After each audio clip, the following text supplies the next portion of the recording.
ইন্না সালাতি ওয়া নুসুকি ওয়া মাহইয়ায়া ওয়া মামাতি লিল্লাহি রাব্বিল আলামিন।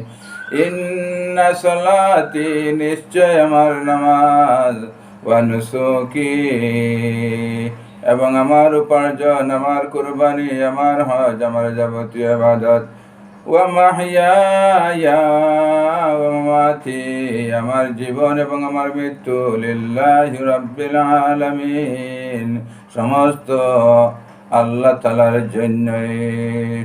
লিল্লাহি রাব্বিল আলামিন, সমস্ত জগতের প্রতিপালক যিনি, তার জন্যই, অর্থাৎ আল্লাহ তাআলার জন্যই আমার নামাজ, আল্লাহ তাআলার জন্যই আমার সাদকা, আল্লাহ তাআলার জন্যই আমার কুরবানি, আল্লাহ তাআলার জন্যই আমার হজ, আল্লাহ তাআলার জন্যই আমার উপার্জন, আল্লাহ তাআলার জন্যই আমার জীবন, আল্লাহ তাআলার জন্যই আমার মৃত্যু, সমস্ত আল্লাহ তাআলার জন্য। লিল্লাহি রাব্বিল আলামিন, সমস্ত আল্লাহ তাআলার জন্য।